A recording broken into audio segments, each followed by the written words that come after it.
हे आहे ठोकशाही न्यूज 24, जिथे आवाज दाबला जात नाही, अन्यायाविरुद्ध वाचा फोडणारे.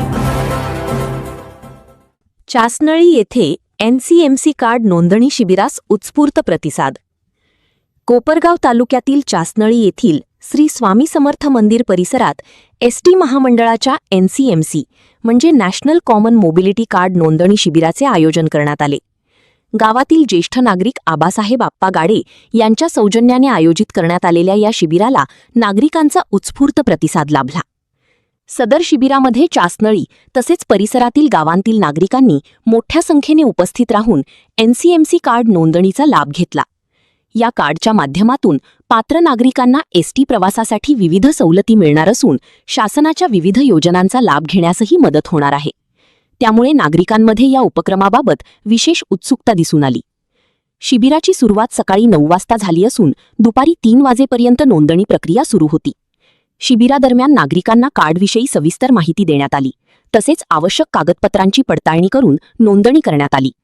या उपक्रमामुळे ग्रामीण भागातील नागरिकांना शासनाच्या सुविधांचा लाभ अधिक सुलभपणे मिळणार असल्याचे मत उपस्थित नागरिकांनी व्यक्त केले. ठोकशाही न्यूज 24 साठी विशेष प्रतिनिधी मतीन शेख, शिर्डी. आज या ठिकाणी स्वामी समर्थ केंद्र चासनळी या जागेवर प्रौढ माणसाकरता स्पॉट कार्डाची ST महामंडळाची योजना आहे. इथून कोपराला झाली, लासलगावला झाली, वयस्कर माणसाला जाता येत नाही.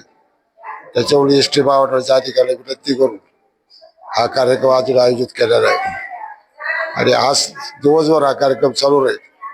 जे कोणी असतील त्यांनी इथे प्रत्यक्ष येऊन इथं स्पॉट कार्डाची नोंद करावी अशी सर्व ग्रामस्थांना मी नम्र विनंती करतो.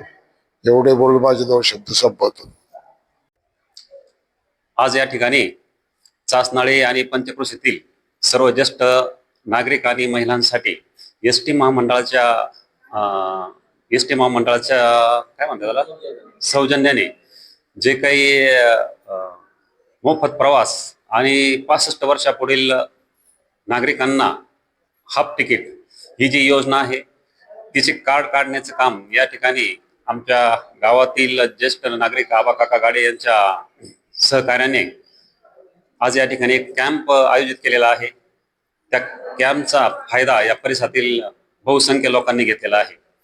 हे काम करण्यासाठी लोकांना 25 किलोमीटर लासलगाव किंवा कोपरगावला जावं लागत होतं. तर तो वेळ वाचण्यासाठी आणि पैसे वाचण्यासाठी हा कॅम्पचं या ठिकाणी आयोजन केलेलं आहे. त्याचा फायदा या गावातील सर्व ज्येष्ठ नागरिकांनी आणि महिलांनी घेतलेला आहे.